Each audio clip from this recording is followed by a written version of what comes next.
ఓం శ్రీ గురుదేవాయ నమః. ఓం సల్లక్షణ సమారంభాం చిదానందేతి మధ్యమాం అస్మదాచార్య పర్యంతం వందే గురు పరంపరాం. ఓం గీతామృత మహోదధయే నమః. ఓం గీతామృత ఆస్వాదానందాయ నమః.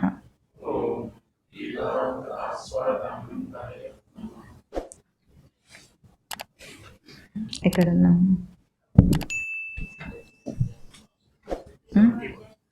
71 రెండో అధ్యాయం 71వ శ్లోకం. విహాయ కామాన్ యస్ సర్వాన్ పుమాంస్ చరతి నిస్పృహః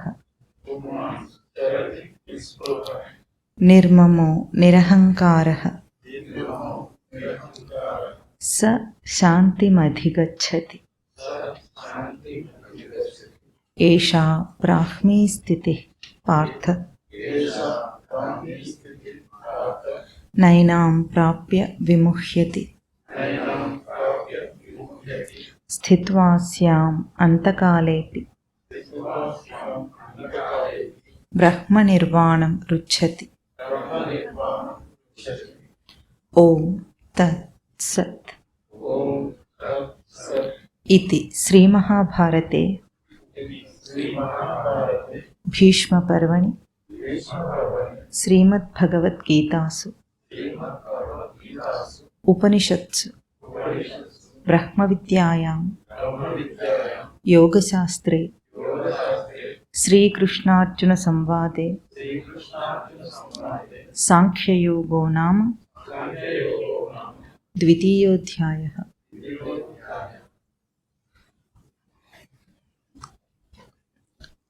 సాంఖ్యయోగం చివరి ఘట్టానికి వచ్చాం. ముందు ఒక ప్రశ్న అడగమంటారా? జీవుడికి నిజంగా ముక్తి కావాలని ఉందా? జీవుడంటే ఎవరో అనుకుంటున్నారా మీరే? ముక్తి కావాలని ఉందా? మొహమాటంగానే చెప్తున్నట్టు అనిపిస్తుంది. ఉందా లేదా? ఉందా? మీ మొహమాటంలోనే అర్థమైంది నిజంగా అంతగా లేదన్నట్టుగా. అంతేనా? ఇప్పుడే ఉన్న పళంగా కృష్ణ పరమాత్మ వచ్చి ముక్తినిస్తానంటే, నాతో వచ్చేయమంటే ఎవరెవరు వస్తారు? అందరూ వచ్చేస్తారు. రామ్మ అమ్మాయికి కొంచెం డౌట్ ఉన్నట్టు. ఎందుకు? కృష్ణుడు వచ్చినా కూడా డౌటేనా? కృష్ణుడా కాదా అన్న అంతేనా? నిజం కృష్ణుడు వస్తే, యాక్టింగ్ కృష్ణుడు ఏం కాదు, నిజంగా కృష్ణుడు వస్తే వచ్చేస్తావా? అప్పుడు కూడా అడగాల్సి వస్తుంది. నిజంగా కృష్ణుడు వచ్చినా అమ్మాయి చెప్పిందే సరే, అందరు వస్తారని నమ్మకం ఏమి ఉండదు. ఎందుకంటే ఇప్పుడు ఏదో మీరు అనుకొని ఉంటారు, ఊరికే అంటున్నారు, మాతవార హాస్యానికి అన్నారు ముక్తి వచ్చేస్తుంది రమ్మని అంటే వచ్చేస్తామని. కానీ అది సత్యం. ముక్తి అంటే మీరు ఏమనుకున్నారు? ఇక్కడ నుండి ఇంకెక్కడికైనా వెళ్ళాలి, ట్రైన్ ఎక్కి, బస్ ఎక్కి, ప్లేన్ ఎక్కి? ఏం వెళ్ళదు. ఒక చోటు నుండి ఇంకొక చోటుకి వెళితే వచ్చేది కాదు ముక్తి అంటే. ముక్తి అంటే స్పష్టత, దర్శనం. అది గ్యారెంటీగా వస్తుంది. ఇప్పుడు ఇవాళ వచ్చేయాలి లెక్కకు. అందుకే ఈ ప్రశ్న అడిగింది. ఎప్పుడైతే జీవుడు సత్యమును దర్శనం చేస్తాడో ఆ క్షణాన వాడు ముక్తుడు. ముక్తి అంటే బాధ్యతలు తీరిన తర్వాతనో, ఇట్లాగే మొవలో కూడా అయ్యింది. ముక్తి కావాలంటే అమ్మాయిలాగా ఒక ఆవిడ డౌట్గా చెయ్యి ఎత్తకుండా ఎత్తింది. ఏమో మరి కావాలా వద్దా అంటే అమ్మాయి ఉంది, బాధ్యతలు అయిపోయిన తర్వాత కావాలండి అన్నాడు. బాధ్యతలు అయిపోయిన తర్వాత చావు కాదు ఇది ముక్తి అన్నాడు. ఇది చావు కాదు, బాధ్యతల నుండి ముక్తి కాదు ఇది. బరువు బాధ్యతలు తీర్చుకోవటము, లేకపోతే ఇంకేమైనా కోరికలు తీర్చుకోవటం నుండి ముక్తి కాదు ఇది. ముక్తి అంటే స్పష్టమైన జ్ఞానం. ఎప్పుడైతే అది వస్తుందో ఆ క్షణాన జీవుడు ముక్తుడైపోతాడు. అందుకే జీవన్ముక్తి అన్న పదం విన్నారా ఎప్పుడైనా? జీవన్ముక్తి అంటే జీవన్ముక్తి లేకుండా విదేహముక్తి లేదు అంటారు. అంటే ఏమిటంటే జీవన్ముక్తి అంటే జీవించి ఉండగానే ముక్త స్థితిలో జీవించటం. విదేహముక్తి అంటే దేహం విడిచిన తర్వాత ముక్తుడవ్వటం. జీవన్ముక్తి లేకుండా విదేహముక్తి ఉండదు. జీవన్ముక్తుడు అవ్వాలి, అదే ఉంటుంది. ముక్తి అంటే ఇక్కడ నుండి ఇంకొకటికి ఏదో ఒక లోకానికి వెళ్తామేమో అనుకోవద్దు. ఎక్కడికి వెళ్ళము, ఏం కాము మనం. మళ్ళీ అది కాకుండా అంచెలంచెలుగా స్టెప్ బై స్టెప్ అది వస్తుందేమో, అట్లా ఏముండదు. స్టెప్ బై స్టెప్ ఎదగటం అనేది మనసులో స్పష్టత వస్తూ ఉంటుంది, అది వేరే. కానీ ముక్తి అనేది ఇన్స్టెంట్గా వచ్చేస్తుంది. అయితే నిజంగా వస్తుందా అనే సందేహం ఉంటే నిజంగానే వస్తుంది. కానీ ఎట్లా ఉండాలి? పాత్రత ఉండాలి కదా. వినేవాడికి పాత్రత ఉంటే అది వస్తుంది. గురువు చెప్పడం చెప్తారు. శాస్త్రాలన్నీ ఓపెన్ బుక్స్. ఎప్పుడైనా మనకు తాళాలేసి పెట్టుకున్నారు, సీక్రెట్గా ఉంచున్నాయా? భగవద్గీత సీక్రెట్గా ఉందా? లేదు. ఏ శాస్త్రం కూడా సీక్రెట్గా దాచిపెట్టబడలేదు కదా. అందరికీ చదవటానికి ఇప్పుడు ఈ కాలంలో ఇంకా అందరికీ అందుబాటులోకి వచ్చేసినాయి మొత్తం. ఒకప్పుడు అంటేనన్నా గురువు దగ్గరికి వెళితే చెప్తేనే వినడం అనేది ఉండేది. ఇప్పుడు ఆన్లైన్ మొత్తం అంతా ఉంది. కావాలంటే ఇన్స్టెంట్ ఆన్లైన్ ముక్తి కూడా వస్తుంది. కానీ ఆ పాత్రత మనకు ఉండాలి. ఆ పాత్రత ఉంటే అప్పటికప్పుడే ఉంటుంది. ఎట్లా అయింది జనక మహారాజు కథలో? చాలా బాగుంటుంది. వీడికి చాలా ఇష్టమైన కథ, అందుకే మళ్ళీ మళ్ళీ చెప్తూ ఉంటాడు. అది ఏమిటి? జనక మహారాజు రోజు కూడా ఆత్మతత్వ విచారణ చేయటం అనేది ఆయన దర్బార్లో అదొక ప్రథ. మొదటి క్లాస్ అదే ఉంటుంది. దాని తర్వాత వ్యవహారం అంతా, రాచరిక వ్యవహారం అంతా తర్వాత ఉంటుంది. అందరు జ్ఞానులు ఆయన చుట్టుముట్టి ఉంటారు ఎప్పుడు కూడా. అట్లా ఉన్నప్పుడు ఆయన ఒకసారి విన్నాడు, శాస్త్రవాక్యం విన్నాడు. ఏమిటి? గుర్రం ఎక్కుతామా మనం? గుర్రం ఎక్కడానికి ఒక రింగ్ ఉంటుందా కాలు పెట్టడానికి? దాన్ని రికాబు అంటారు. ఒక రికాబులో కాలు పెట్టి మళ్ళీ ఇంకో కాలు ఎత్తి ఇంకో రికాబులో కాలు పెట్టే లోపల జీవుడు ముక్తుడైపోతాడని ఉంది. శాస్త్రవాక్యం విన్నారు ఆయన ఒకరి ద్వారా. ఇంకా ఆయన అది పట్టుకున్నాడు. నాకు అట్లాగే కావాలి, అంత ఇన్స్టెంట్గా నాకు ముక్తి కావాలని పట్టుకొని అడిగాడు, ఎవరు నాకు అట్లా చెప్పగలుగుతారంటే ఆ దర్బార్లో ఉన్న వాళ్ళందరూ జ్ఞానులే. అయినా సరే అందరూ దండం పెట్టి, నాయన మాకైతే తెలిసేమో కానీ నీకంత స్పష్టంగా ఒక రికాబులో కాలు పెట్టి ఇంకో రికాబులో కాలు పెట్టి అంతలోగా నేను చెప్పలేము అని అందరూ వెనుదిరిగారు. అప్పుడు అందరినీ బంధించాడు ఆయన. బంధించి రాజ్యంలో చాటింపు వేయించాడు. ఇట్లా ఎవరైతే ఇంత జ్ఞానాన్ని చెప్తారో వాళ్ళ కోసం ఎదురు చూస్తున్నట్లుగా చాటింపు వేయిస్తే అప్పుడు అష్టావక్ర మహాముని వచ్చి ఆయన చెప్పారు. చెప్తే జనక మహారాజు ఏమైనా సందేహపడ్డారా? చెప్పిన వెంటనే నేను అది అయిపోయాను అన్నాడు. నువ్వు దేహం కాదు, నువ్వు మనస్సు కాదు, నువ్వు జీవుడు కాదు, నువ్వు బుద్ధి కాదు. జీవుడు అనేవాడు ఎప్పుడూ లేనేలేడు, ఉన్నది సచ్చిదానంద పరబ్రహ్మస్వరూపం ఒక్కటే అని చెప్పగానే నేను అదే అన్నాడు ఆయన ఇన్స్టెంట్గా. అట్లా ఎవడో ఒకడు ఉంటాడు యహ కశ్చిత్. కానీ మిగతా వాళ్ళందరికీ ప్రాతినిధ్యం వహిస్తూ మన అర్జునుడు కూడా అట్లా అనలే. అర్జునుడు కూడా అనుంటే వాటితో అయిపోయేది భగవద్గీత. కానీ అర్జునుడు కూడా మనలాగానే అన్నీ అన్నట్టే ఉంటుంది, చెప్పినట్టే ఉంటుంది. కానీ ఎక్కడ ఏం మార్పు వచ్చినట్టే లేదే జీవితాల్లో అని అనిపిస్తుంటుందా ఇంత విన్న తర్వాత? అదే అర్జునుడు కూడా అట్లాగే అయ్యి తర్వాత ఇప్పుడు ఏం చేయాలని అడిగాడు. కనుక భగవద్గీత కర్మయోగము ఇంకా చాలా యోగాలు ఉన్నాయి తర్వాత. కానీ ఇది మాత్రం సత్యం. ముక్తి అంటే ఒక మానసిక స్థితి. బంధం కూడా మానసికమే, ముక్తి కూడా మానసికమే. మనస్సులో బంధాన్ని ఊహించుకుంటున్నాడు, అక్కడే ముక్తుడవుతాడు. కనుక ఆ ముక్త స్థితిని చెప్తోంది ఈరోజు సాంఖ్యయోగం చివరి శ్లోకాలు. అయితే జీవభావపు మూలాలను మనకు సూత్రప్రాయంగా చూపిస్తుంది. జీవభావానికి అసలు మూలం ఏమిటి అని మీరు చెప్పండి. ఇంతకాలం విన్నారు కదా, ఉన్నది సచ్చిదానంద స్వరూపం ఒక్కటే. మరి జీవుడు నేను జీవుణ్ణి ఎందుకు అంటున్నాడో మూలం ఏమిటి?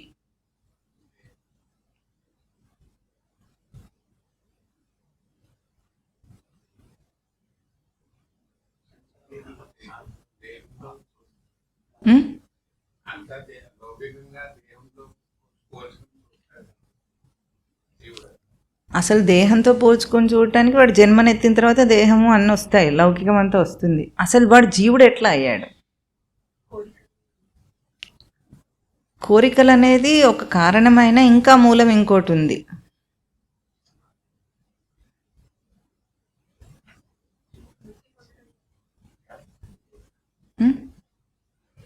మూలం ఒకటి ఉంది, కారణం, మూల కారణం, అన్నిటికీ మూల కారణం.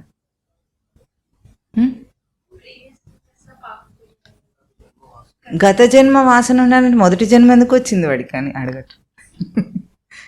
ఒక జన్మలో ఏదైనా ఓ జన్మ ఎత్తిన తర్వాత పాపాలు పుణ్యాలు వస్తాయి, లెక్కలు, అకౌంట్ స్టార్ట్ అవుతుంది. అసలు అకౌంట్ బుక్లోకి ఎక్కకముందే ఎందుకు అని.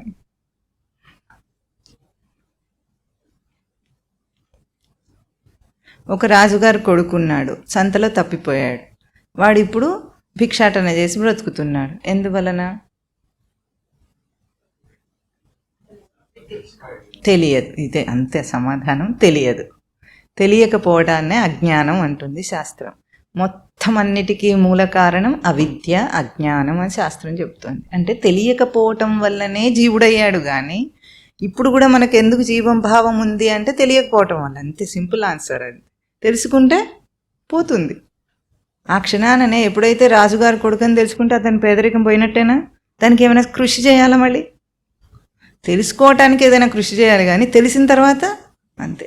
ఎట్లా తెలుసుకోవాలి? అది తెలియటం అంటే ఊరికే, జ్ఞానం అంటేనేమో తెలిసి ఉండటం, అజ్ఞానం అంటే తెలియకపోవటం, ఇంతే లెక్క. అయితే తెలిసి ఉండటం ఎట్లా ఉండాలి? 2 రెండ్లు ఎంత? 4. 2 రెండ్లు 4 అనేది తెలిసింది మీకు. ఎట్లా తెలిసింది?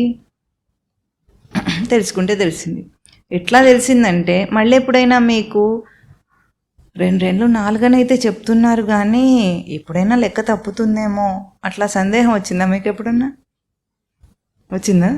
ఇప్పటిదాకా ఎక్కని తెలుసుకున్న రోజు నుండి ఇప్పటిదాకా రాలే. ఇప్పుడు ఎప్పుడన్నా నేను ప్రశ్న వేసినందుకు మీకు సందేహం ఉంటుందా? ఏం చేసినా సరే 2 రెండ్లు 4. దృఢత్వం, అంతేనా? విశ్వాసమునందు దృఢత్వం. అట్లా మనకి ఎప్పుడైనా సాంఖ్యయోగం మీద దృఢత్వం వచ్చిందా? స్వామి ఏం చెప్తున్నాడు? ఏకరువు పెట్టి మొదలుపెట్టి నుండి అప్పటి నుండి ఏం చెప్తున్నాడు? నీకు చావు లేదు, నీకు పుట్టుక లేదు, నీకు జీవభావం లేదు, దేహం నువ్వు కాదు, మనసు నువ్వు కాదు, ఇంద్రియాలు నువ్వు కాదు, అన్నీ కాదని చెప్పాడు. మనకేమైనా అంత దృఢత్వం వచ్చిందంట. జ్ఞానం అంటే అంత స్పష్టత. ఏదైతే 2వ ఎక్కం మీద మనకు స్పష్టత ఉందో, భగవద్గీత మీద ఇంకా అంత స్పష్టత రాలేదు. వస్తే మాత్రం ఆ క్షణాన్నే ముక్తుడు వాడు. మళ్ళీ వాడు సాధన చేయటం అంటూ ఉండదు. సాధన చేస్తే ఏమవుతుందంటే ఈ దృఢత్వం వస్తుంది. సాధన చేత ఈ దృఢత్వానికి ఎదిగే అంత మెచ్యూరిటీ వస్తుంది, పరిపక్వత అంటాం కదా. పరిపక్వత వచ్చినప్పుడు వెంటనే అందుకుంటాడు. ఇప్పుడు జనక మహారాజు అందుకున్నాడంటే ఆయన పూర్వ సాధన అంతా ఉండి ఆ క్షణాన ఇగ్నైట్ అవుతుందన్నమాట, స్పార్క్ వచ్చినట్టుగా. అది కావాలి, అదొక్కటే కావాలి. కానీ ముక్తుడు అవడానికి అటమేం లేదు, ఇంకా ఇంత మాత్రమే. అయితే మూలమేమిటి? అజ్ఞానం అన్నాం. అజ్ఞానం అంటే మానసిక స్థితి, భౌతికమా? మానసిక స్థితి అంటే అభౌతికం, కనిపించదు. కానీ మనకు వ్యక్తమయ్యే రూపం ఏమిటి? అజ్ఞానం యొక్క వ్యక్తమయ్యే రూపము 2 రూపాల్లో ఉంది. అదే ఈరోజు చెప్తున్నారు స్వామి. ఏమిటది? అహంకారము, మమకారము. ఈరోజు ఏం చెప్తున్నారు శ్లోకం అంటే, విహాయ కామాన్ యస్ సర్వాన్ పుమాంశ్చరతి నిస్పృహః నిర్మమో నిరహంకారః స శాంతిమధిగచ్చతి. యః పుమాన్ సర్వాన్ కామాన్ విహాయ నిస్పృహః చరతి నిరహంకారః నిర్మమః సహ శాంతిమధిగచ్చతి. యః పుమాన్, ఎవడైతే, ఒక పుమాన్ అంటే సాధన చేసే పాలన పూరణ కలవాడు పుమాన్ అని అర్థం. అంటే సాధన చేసే సాధకుడు ఎప్పుడైతే అన్ని కామములను విడిచేసి, ఆ కామములన్నీ విడిచేసి ఏమవుతాడట? నిస్పృహ చరతి, స్పృహ మాత్రం కూడా లేకుండా చరిస్తాడట. దేని అందు స్పృహ లేదు? కామముల స్పృహ మాత్రం, అంటే విషయ దృష్టి స్పృహ మాత్రం లేకుండా చరించేవాడు నిర్మమః నిరహంకారః శాంతిమధిగచ్చతి. మమత్వము అహంకారము లేనివాడై పరమశాంతిని పొందుతాడు అని చెప్తున్నారు స్వామి. అంటే ఇప్పుడు అజ్ఞానానికి రూపం ఏమిటి అంటే జీవభావము 2 రూపాల్లో ఉంటుంది ఎప్పటికీ మన దగ్గర, అందరికీ ఉంటుంది. అది ఏమిటి? అహంకారము, మమకారం, నేను, నాది. ఈ రెండు రూపాలే అజ్ఞానానికి కారణం. అయితే ఏమైంది అంటే మనకు వచ్చే కష్టాలకు కూడా ఇవే కారణం, కోరిక కలగటానికి కూడా ఇవే కారణం. మన కోరికలు ఎప్పుడైనా నా గురించి, నా వాళ్ళ గురించి కాక వేరే కోరికలు కలుగుతాయా? చెప్పండి. కోరికలు దేని గురించి ఉంటాయి? మా పక్కింట్లో అది ఉండాలి ఇది ఉండాలని కోరుకుంటాడా? మా ఇంట్లో అవన్నీ ఉండాలని కోరుకుంటాడా? ఏం కోరుకుంటారు? సంకల్పం చెప్పినప్పుడు వాళ్ళకి కావాలని కోరుకుంటాడా? లోకమంతరికి అందరికి అన్ని కావాలని కోరుకుంటాడా? తనకు, తన కుటుంబానికి తన పేరు చెప్పుకుంటాడు, తన కుటుంబం పేరు నేను, నా వారు. మమత్వము, అహంకారం, ఈ రెండింటి ఆట మనం ఏది జీవితంలో అనుభవిస్తున్నా ఈ 2 రూపాలే దానికి కారణం. ఎక్కడ కష్టం వచ్చింది అన్నా సరే అయితే మనం మమకారంలో ఉండాలి, లేకపోతే అహంకారంలో ఉండాలి. అట్లా ప్రవర్తిస్తున్నప్పుడు మాత్రమే అది జరుగుతుంది, లేకపోతే జరగదు. అది ఆ సంఘటనలో కష్టం రావటం, సుఖం రావటము మనకు ఏవి కూడా జరగవు. అయితే మనం అప్పుడు గుర్తించాలి ఎంత ఇంటెన్సిటీ మనకు మమకారం ఎక్కువ ఉందో అప్పుడు. ఇప్పుడు చూడండి, మనది అన్నది ఏదైనా వస్తువు పోతే మనకు ఎంత బాధ అవుతుంది? ఎంత బాధ అవుతుంది అంటే ఆ వస్తువుతో మనకు ఎంత అటాచ్మెంట్ ఉందో దాని మీద ఆధారపడి బాధ ఇంటెన్సిటీ కూడా ఉంటుంది, అంతేనా? ఏదో మనం వాడుకునే ఒక పెన్ను ఉంది, ఆ పెన్ను కూడా ఎట్లా ఉంటుంది? కొంతమంది కొన్ని సంవత్సరాలుగా వాడుకొని మెయింటైన్ చేసిన పెన్ను ఒకటి ఉందనుకోండి, అది ఉంటుంటే ఎవరో పిల్లాడు వచ్చి సడన్గా దాన్ని తీసుకొని పట్టుకుంటే విరిగిపోయింది. అది విరిగిపోతే ఎట్లా తిడతాడు? నువ్వెవరు, ఇంత నిర్లక్ష్యమా, నా వస్తువు ఎంత ముట్టుకున్నావు, నీకు ఎంత ధైర్యం, అది ఇది అన్నోటికి వచ్చినవన్నీ తిడుతూ ఉంటాడు. ఆ పెన్ను విరిగిపోవటంలో కలిగిన బాధను అంత ఎక్కువగా తిట్టడం దేనివల్ల అంటే పెన్ను నాది అని ఎంత ఉంటే అంత ఎక్కువ తిడతాడు, అంతేనా? లేకపోతే అంత తిట్టే అవసరం లేదు కదా. ఏదైనా సరే తనదైనది ఎంత అటాచ్డ్గా ఉందో అది పోయినప్పుడు మనకు అంత దుఃఖం వస్తుంది. నేనే గొప్ప అని ఎంత ఉందో అంతగా మనకు కోపం, ఆవేశం వస్తాయి. ఇప్పుడు లోకంలో అన్నీ ఉండాలి, అహంకార భావం అంటే గర్వపడటం ఒక్కటే కాదు, నేను అన్న ఒక ప్రత్యేక గుర్తింపే అహంకారం. గర్వపడటం అనేది మన భాషలో అహంకారానికి పదం, కానీ అహంకారం అనేది ఆధ్యాత్మిక పరిభాషలో ఎప్పుడైనా తనకు ఒక గుర్తింపు ఉండటం అనేది, తన గుర్తింపు మీద తనకు అభిమానం ఉండటం అనేది. ఆ గుర్తింపు ఎట్లా ఉంటుంది? మామూలుగా అహంకారం ఎట్లా ఉంటుందంటే, అహంకారం అవకారాలు సామాన్య మనిషికి ఎట్లా ఉంటాయి, అవి అట్లా ఉన్నాయని కూడా తెలియదు. మేము అట్లా పెద్దగా ఏం లేవు అట్లా అనుకున్న వాళ్ళకు కూడా నేను బాగుండాలి, నా కుటుంబం బాగుండాలి, అందరు పిల్ల జల్లా ఎప్పుడు బాగుండాలి, రోగాలు రొస్టు రాకూడదు, డబ్బులు అవి బాగుండాలి, సరిపడి ఉండాలి అనేది సామాన్య స్థాయి. ఇందులో కూడా అహంకారం, మమకారాలు ఉన్నాయా లేవా? ఉన్నాయి. ఎవరన్నా అనుకుంటారా అట్లా అని? తప్పుపట్టం మనం కూడా దీన్ని. సహజం అనుకున్నట్టు బ్రతుకుతాం. కొంచెం ఇంటెన్సిటీ పెరిగినప్పుడు బయటికి వ్యక్తమైనట్టు ఉంటాయి. ఎట్లా ఉంటాయి? మా పిల్లలే గొప్పగా ఉండాలి, మా పిల్లలు పెద్ద పెద్ద చదువులు చదువుకోవాలి, పెద్ద సంబంధాలు రావాలి, కోటీశ్వరులు అవ్వాలి, అమెరికాకి వెళ్ళాలి, ఇంకా గొప్పగా ఏదో సాధించాలి వాళ్ళ రంగాల్లో అన్నప్పుడు బయటికి తెలుస్తూ ఉంటుంది అది మనకు. కానీ మామూలప్పుడు తెలియదు. తెలియకుండా కూడా ఆడేది అదే ఆట. ఇప్పుడు తెలిసిన తర్వాత కూడా నాటకం ఏమిటి? ఇంకా కొంచెం ఇంటెన్సిటీ పెరుగుతుంది. ఇంకా ఒక స్థాయికి వచ్చేటప్పటికి నా అంత గొప్పవాడు లేడు ఈ రంగంలో అనే ఒక స్థాయి వచ్చేటప్పటికి ఎట్లా ఉంటే నా మాట చెల్లి తీరాలి, నేనేదంటే అది జరగాలి, జరగకపోతే నేను ఓర్చుకోలేను, భరించలేను, ఇటువంటివన్నీ వస్తాయి. దానికి ఎవరైనా ఒక మాట అన్నా మనకు అభిమానం వస్తుంది. ఇవన్నీ మనకు కలిగే ఎమోషన్స్ అన్నిటికీ వెనకాల ఇవే ఉన్నాయా, వేరే ఏమన్నా ఉన్నాయా? భయం ఎప్పుడు ఉంటుంది? అవి పోతాయని భయం ఉంటుంది. అంటే భయం కానీ, కోపం కానీ, ఆవేశం కానీ, క్రోధము ఏది వస్తున్నా సరే, కోరికలు అన్నిటికీ వెనకానున్నది అభిమానము, అహంకారం. వాటికి మూలం ఏమిటి? అజ్ఞానం. ఇది చరిత్ర, మన చరిత్ర.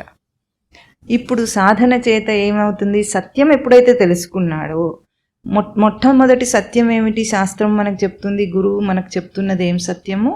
నీ ఐడెంటిటీని మార్చేశారు. నువ్వేదనుకొని, ఏదైతే నేను అనుకున్న ఐడెంటిటీతో బతుకుతున్నావో, దేహమే నేను అనుకొని, నాకు ఫలానా గుర్తింపు అనుకొని ఆ ఐడెంటిటీనే తీసేసినప్పుడు ఇంకా దాని మీద అభిమానం, మమకారం ఉంటుందా? నేనే ఇదే సత్యం కాకపోతే నా వారేముంది ఇంకా, అంతేనా? అంతవరకు ఎట్లా ఉంటుంది? ఒక చిన్న వస్తువును చూసే దృష్టి కూడా సత్యాన్ని చూడనివ్వదు మనను. సత్యము ఎదురుగానే ఉంటుంది, కానీ మన వ్యవహార శైలి అంతా వేరుగా ఉంటుంది. ఎట్లా అంటే, ఉదాహరణకు ఇదేమిటి? ఫోన్. ఏ ఫోన్ అంటే ఏదో ఫలానా కంపెనీ ఉంటుంది, ఇది శాంసంగ్ ఫోన్, ఇది శాంసంగ్ ఫోన్, అంతేనా? మీ అందరికి ఎట్లా కనిపిస్తుంది? ఇది శాంసంగ్ స్మార్ట్ ఫోన్, అంతేనా? ఇంతకంటే వేరే ఏమైనా చూస్తున్నారా? ఇది వాడుకునేవాడు దీన్ని ఎట్లా చూస్తాడు? దీన్ని ఏమంటాడు? నా ఫోన్ అంటాడు. నా అనే భావన లేకుండా వాడు దీన్ని వాడుకుంటాడా? చూస్తాడా? అసలు చూడడు. నా అనకుండా దాంతో వ్యవహారం చెయ్యలేనంతగా మమేకం చేసుకుంటాం ఒక్కొక్క వస్తువుని. ప్రతి చిన్న వస్తువుని, ఇది బట్ట, మనం ఏమంటాం? నాది.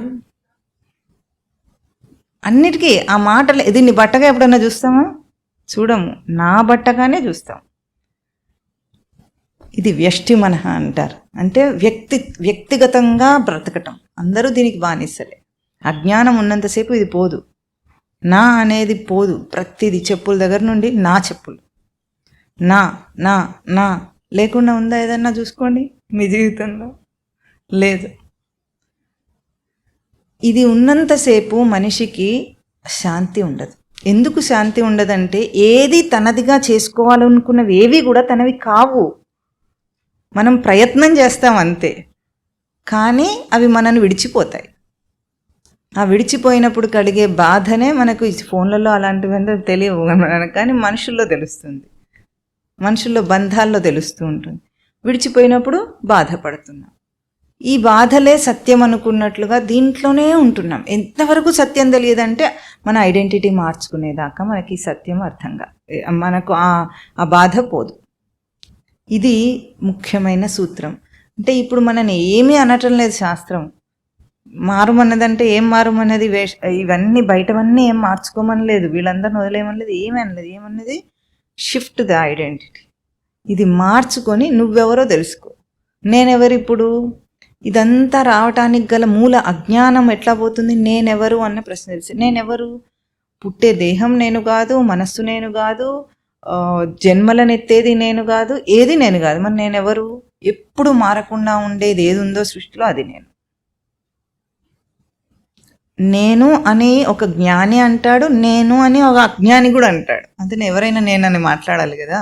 ఆ నేను అంటున్నప్పుడు జ్ఞాని యొక్క భావం వేరు, అజ్ఞాని యొక్క భావం వేరు. ఉదాహరణకి మీకు చూసే దృష్టిలో తేడా ఎట్లా ఉంటుందంటే, ఒక ఆవు ఒక గడ్డి మేస్తోంది అడవిలో. ఆకలిగా ఉన్న పులి వచ్చింది అటువైపు నుండి. ఆ పులికి ఆవు ఎట్లా కనిపిస్తుంది?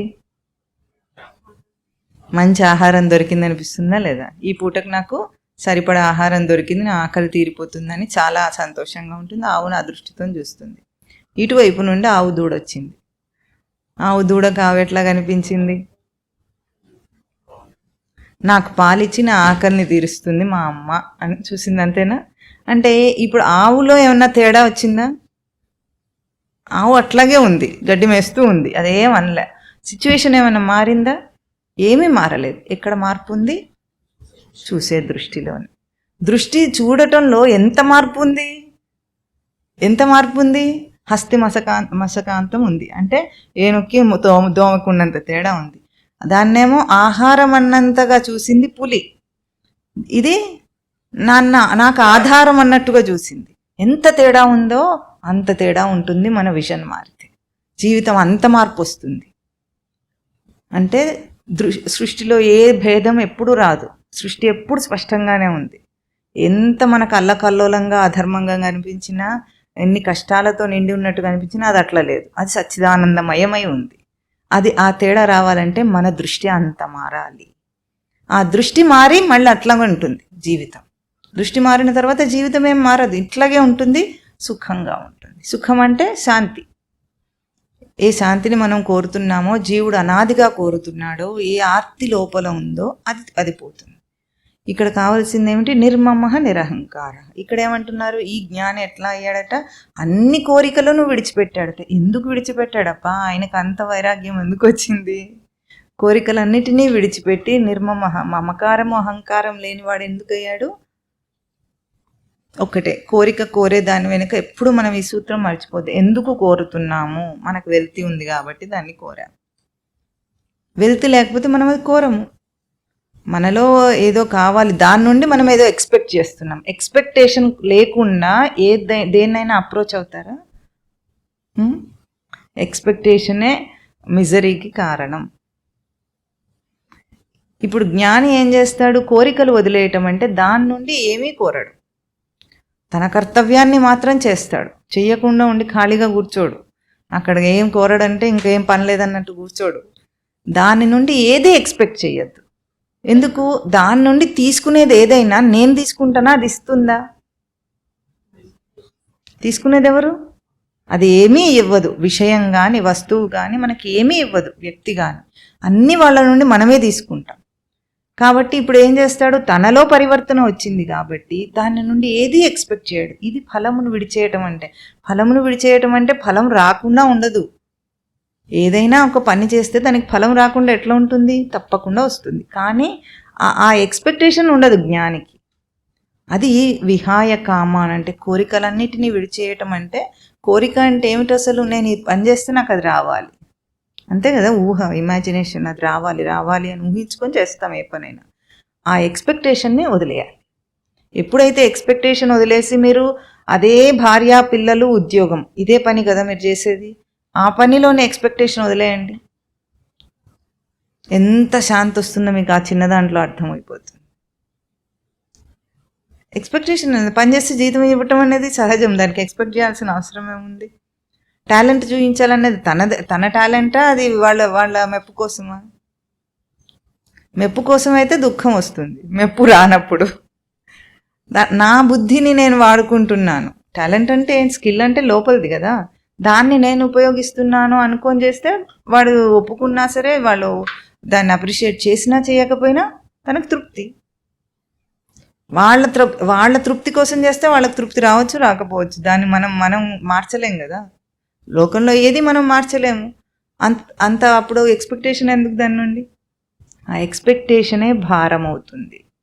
అదే కోరికల రూపం. అన్ని కోరికలకు అదే రూపం. ఒక ఉద్యోగంలోనే కాదు, అన్ని కోరికలకు కూడా మనిషి దేని వెనుక పరిగెత్తుతున్నాడు, దాని వెనుక ఒకటే రూపం ఉంది. ఏమిటి?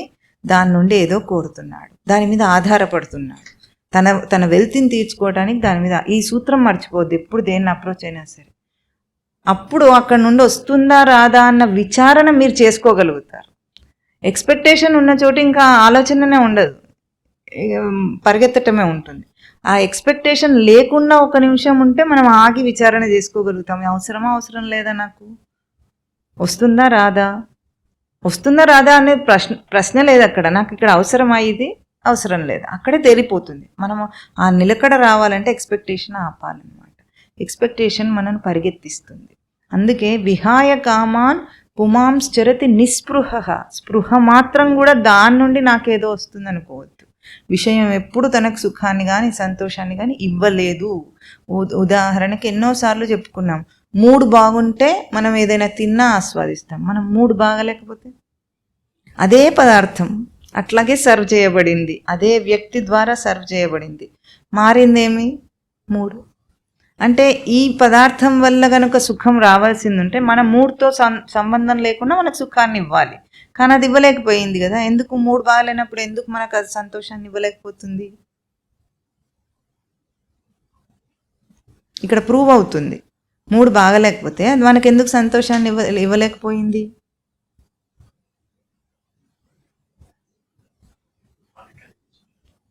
మూడు బాగున్నప్పుడైనా బాగాలేనప్పుడైనా తీసుకుంది సంతోషాన్ని మనం, కానీ అది కాదు. ఆస్వాదించలేకపోతున్నామంటే ఇప్పుడు బాగున్నప్పుడు కూడా దానివల్ల రాలేదు, మన వల్ల వచ్చింది. బాగలేనప్పుడు కూడా దానివల్ల కాదు, మన వల్లనే తేడా. అంటే దానివల్ల ఏమీ రాదు, అది న్యూట్రల్. ఏదైనా పాజిటివ్ అయినా నెగిటివ్ అయినా మన దగ్గరే, కానీ అదైతే ఎప్పుడు న్యూట్రలే, బయటంతా న్యూట్రలే. దాని నుండి గ్రహిస్తుంది కేవలం మనమే. ఇది తెలుసుకుంటే ఏ కోరికలు ఉండవు. కోరిక డ్రైవ్ చేయదు మనిషిని. ఇప్పుడు మనిషిని పరిగెత్తించేది ఎవరు? కోరికలు, గుర్రాలు. కోరికలు గుర్రాలు అనేవాళ్ళు పూర్వం. గుర్రాల్లాగా పరిగెత్తి డ్రైవ్ చేస్తున్నాయి దాన్ని. ఆ పరుగు ఉండదు మనిషికి. పరుగు వల్లనే అశాంతి, ఆందోళన, అసహనం అన్నీ దానివల్లనే వస్తాయి, దాని వెనకాలన్నీ. ఇంకా కనుక విహాయ కామాన్ సర్వాన్ పుమాంశ్చరతి నిస్పృహ నిర్మమ నిరహంకార. నేను అనేది ఏ సచ్చిదానంద పరబ్రహ్మ స్వరూపం అని అనుకుంటాడో అదే అంతటా కనిపిస్తుంది. ఇప్పుడు అందరూ అదే కదా. మొట్టమొదటి స్వామి ఏం చెప్పాడు? నేను నీవు ఈ రాజులు అందరూ సమానం. అహం త్వమసి, నేను నీవు ఒకటే అర్జున అని చెప్పాడు. ఇప్పుడు ఎప్పుడైతే తన ఐడెంటిటీ మారుతుందో, ఇండివిజువల్ ఐడెంటిటీ ఉన్నంతసేపే ఈ అహంకారం మమకారాల ఆట. ఇండివిజువల్ ఐడెంటిటీ ఎప్పుడైతే పోతుందో అప్పుడు వాళ్ళకి అహంకారం ఉండదు. ఏం చూసుకుని అహంకారం? దేంతో పోలిస్తే గొప్ప? పోలిక వల్లనే గొప్ప దిబ్బలన్నీ ఉంటాయి కదా. ఇప్పుడు అన్నీ ఒకటే అయితే పోలిక ఏముంది అక్కడ? పోలిక లేదు. ఎట్లా? స్కూల్లో యూనిఫామ్ వేసుకుంటారు పిల్లలు, పోలిక లేదు అక్కడ. అందుకే అందరూ ఒకటే. యూనిఫామ్ అంటేనే అర్థం అది కదా. అదే మనం ఒక్కరోజు కలర్ డ్రెస్ వేసుకొని రమ్మన్నాం అనుకోండి, పిల్లలందరికీ పోలికలు వచ్చేస్తాయి. వచ్చి నీ డ్రెస్ బాగుంది, నా డ్రెస్ బాగాలేదు, నీ డ్రెస్ ఇట్లా ఉంది, ఎంత, ఇవన్నీ ఎప్పుడు వస్తాయి? పోలిక ఉంటే వస్తాయి. అంతా ఒకటే అయితే పోలిక లేనప్పుడు ఇంకా అహంకారం ఎక్కడుంటుంది మనిషికి? లేదు. అహంకారం లేకపోతే సగం అంతా పోయిందంతా. అహంకారం వల్లనే కదా ఇంత పెద్ద యుద్ధాలన్నీ జరిగేది. ఇప్పుడు పూర్వం చరిత్రలో జరిగినా ఈరోజు జరుగుతున్న దేని కారణం? అహంకారం. నేను గొప్ప, నా మాటనే చెల్లాలి. ఈ అహంకార భావం పోయిందంటే అంత సగం స్టోరీ పోయింది. ఇంకా మిగిలింది మమకారం. అంతా ఒకటే అయితే నాది నీదేముంది? ఇంకా అంతా ఒకటే కదా. నాది అని దాచుకోవడానికి నీ దగ్గర ఏముంది ఇప్పుడు? ఇది ఆ సమత్వం రావటం. చిత్తానికి సమత్వం వచ్చిన రోజున శాంతి వస్తుంది తనలో. ఏమో ఇంత చెప్తున్నారు కానీ ఇదంతా ఎట్లా అవుతుంది అని అంటే, ఎట్లా అవుతుంది కాదు, ఒక్క చిన్న విషయంలో ఒక్కసారి అప్లై చేయండి, కాదేమో చూద్దాం సూత్రం. అసాధ్యం కాకుండా ఉండటం. ఒక్కసారి ఎవరైనా ఒక్క మాట అన్నప్పుడు దాన్ని అభిమానపడతాం కదా. మనము అభిమానపడ్డాం. ఎందుకు అభిమానం ఎందుకు వస్తుంది? నన్ను ఇంత మాట అంటాడా? అభిమానపడ్డా అప్పుడు ఆ క్షణాన విచారణ చేసుకోండి. ఇప్పుడు అంటే ఏమైంది? అక్కడ తెలుస్తుంది శాంతి ఎట్లా ఉంటుంది. వదిలేయండి ఆ క్షణం తర్వాత. లేకపోతే పట్టుకున్నామా అంతే సంగతి, ప్రవాహంలో కొట్టుకుపోవాల్సిందే. చిన్న చిన్న విషయాలు ఇవన్నీ ఎక్కడో ఉండవు, మన నిత్య జీవితంలో నిత్య ప్రవర్తనలో ఉంటాయి. పుమాం చరతి నిస్పృహ చరతి నా తిష్టతి. కూర్చొని ఉండడు, వాడు ప్రవర్తన చేస్తాడట. ఈ స్థితిలో ఉన్న ఏ జ్ఞాని గురించి చెప్తున్నారో ఆ జ్ఞాని ప్రవర్తన చేస్తాడు, ప్రవర్తన లేకుండా ఉండడు. వాడు దేహధారిగా ఏ ప్రవర్తన చేయాలో, ఇంద్రియాలను వాడుకుంటూ ఎట్లా జీవించాలో ఆ ప్రవర్తన చేస్తూ ప్రవర్తన నుండి తాను అనుభవాన్ని తీసుకుంటాడు. అసలు మనకు ఒక్కొక్క ప్రవర్తన ఎంత మంచి అనుభవాన్ని పొందటానికి అవకాశం కాదా? ప్రతి జీవితంలో ప్రతిదీ అవకాశమే. ఊరికే దాన్ని నిర్లక్ష్యంతో గడిపేస్తున్నాం అంతే. భారంగా నిర్లక్ష్యంతో గడిపేస్తున్నాం. ఎందుకు భారం? ఊహించుకొని బర్డన్ ఊహించుకుంటాం కాబట్టి భారం, ఫ్యూచర్ ఊహించుకుంటాం కాబట్టి భారం. ఈ క్షణాన దాన్ని జస్ట్ క్యాజువల్గా తీసుకొని భారం లేకుండా ఇదంతా మననం చేసుకుంటూ ఒక్కసారి ఉండి చూడండి, తెలుస్తుంది ఎట్లా ఉంటుంది. ఏ బరువు ఉండదు, భారం ఉండదు, ఏం ఉండదు అక్కడ. శాంతి అంటే అది. మనం ఎప్పుడు శాంతిగానే ఉంటాం. ఊరికే ఉండలేక కెలుక్కుని ఊరికే ఉండలేక ఊరేసుకున్నట్టు అంటుంటారు. అట్లాగే ఏదో ఒకటి కెలుకుతాం, ఇది కావాలంట. అప్పుడు మొదలవుతుంది. ఇది నిర్మమ నిరహంకార స శాంతిమధిగచ్చతి. ఎట్లాంటి శాంతిని పొందుతాడట అంటే దీన్నే ఏషా బ్రాహ్మీ స్థితి. హే పార్థ, ఏషా బ్రాహ్మీ స్థితి, ఇదే బ్రహ్మస్థితి అంటున్నారు స్వామి. బ్రహ్మస్థితి, బ్రాహ్మీ స్థితి, బ్రహ్మమునకు సంబంధించిన స్థితి. అంటే పూర్ణంగా ఎదిగిన దశ, పరిపక్వ దశ అంటారు దాన్ని. బ్రహ్మ శబ్దానికి ధాతువు బ్రూహి వృద్ధౌ ధాతు. బ్రాహ్మీ స్థితి అంటే పూర్ణంగా ఎదిగిన స్థితి. ఏషా బ్రాహ్మీ స్థితి ప్రార్థ నైనాం ప్రాప్య విముహ్యతి న ఏనాం ప్రాప్య విముహ్యతి. మళ్ళీ ఈ స్థితికి చేరుకున్నవాడు మళ్ళీ మోహంను చెందడు. ఇంకా నా ముహ్యతి అంటే మోహంలో పడడు. ఇంకా వాడికి మళ్ళీ అహంకారం మమకారంలో ఈ ఆట వాడికి ఉండదు.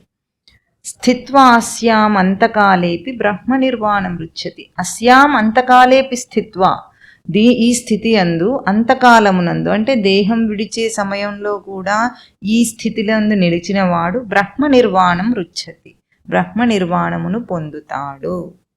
అభయం తప్పకుండా బ్రహ్మ నిర్వాణం అట్లాగా ఇప్పుడే కాదన్నమాట. అస్యాం అంతకాలేపి స్థిత్వ, ఇప్పుడు కాదు, అప్పుడు కదా తీరిగ్గా దేహం విడిచే సమయంలో ఆలోచించవచ్చు అనుకుంటే. ఒక మాట చెప్పండి, ఇప్పుడే వెంటనే ఎవరికైనా వచ్చే క్షణం దేహం విడిచేస్తాననే ఫీలింగ్ ఉంటుంది ఎవరికైనా? ఉండను అని ఉండదు కదా. గ్యారంటీ ఏమిటి? గ్యారంటీ ఉందా? గ్యారంటీ లేకపోయినా ఇప్పుడు చెప్పండి, ఏది పాసిబుల్? ప్రాబబిలిటీ దేనికి ఎక్కువ ఉంది?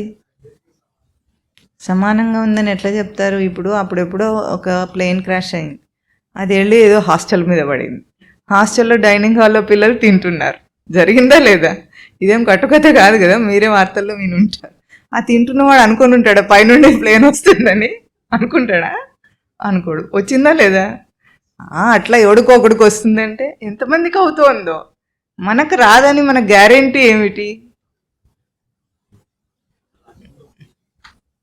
అలా అనుకుంటే ఉండలేం కదా. అలా అనుకుంటే సత్యంలో జీవిస్తాడు. ఒకప్పుడు ఏకనాథ్ మహారాజ్ అని ఒక భక్తుడు ఉండేవాడు.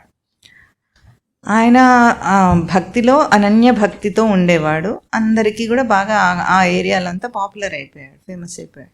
అయిపోయిన తర్వాత ఒకరోజు ఒక శిష్యుడు అడిగాడు, అంటే ఎక్కడైనా పాపులారిటీ వచ్చిన తర్వాత నెగిటివిటీ పాజిటివిటీ రెండు ఉంటాయి కదా, నెగిటివ్ పాజిటివ్ అన్నీ ఉంటాయి.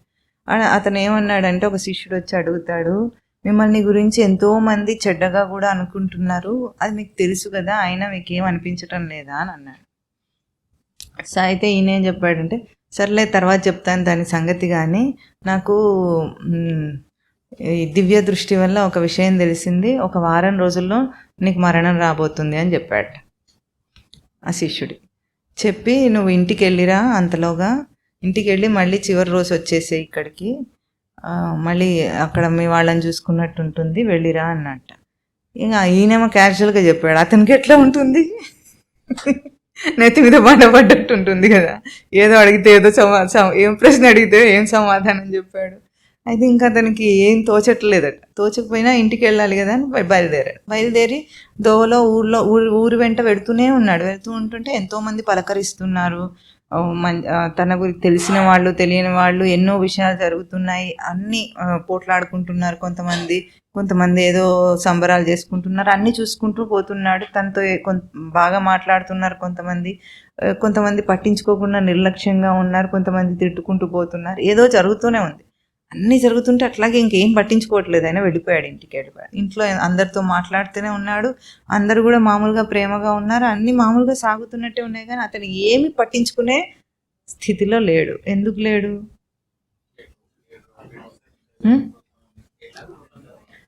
ఎట్లాగూ పోతాడు కాబట్టి పట్టించుకోడు, అంతేనా? ఇప్పుడు మనం పట్టించుకోవద్దంటే ఏం చేయాలి? పోతానని ఎరుకుతూ ఉంటే సరిపోతుంది, అంతేనా? అక్కడ ఇవన్నీ చిన్న చిన్న విషయాలన్నీ ఏం పట్టించుకోకుండా ఉన్నాడు. మళ్ళీ తిరిగి వచ్చాడు. తిరిగి వచ్చిన తర్వాత గురువు అడిగాడట, ఏమేమి విశేషాలు ఏమైనా జరిగినాయా, ఏమిటి, ఊర్లో అందరూ ఎట్లా ఉన్నారు ఏమిటి అంటే అతను ఏం చెప్పట్లేదు. ఎట్లా ఉన్నారు, ఏం జరిగింది, ఏం చెప్పట్లేదు, ఏం చెప్పలేకపోతున్నాడు. ఎందుకంటే అతని ధ్యాస దాని మీద లేదు. ఇప్పుడు ఎందుకు లేదు ధ్యాస అంటే, ఇవన్నీ విషయాలన్నీ కూడా చాలా చిన్న చిన్నవి. ఇప్పుడు ఇతనుకున్న చింత ఏమిటి?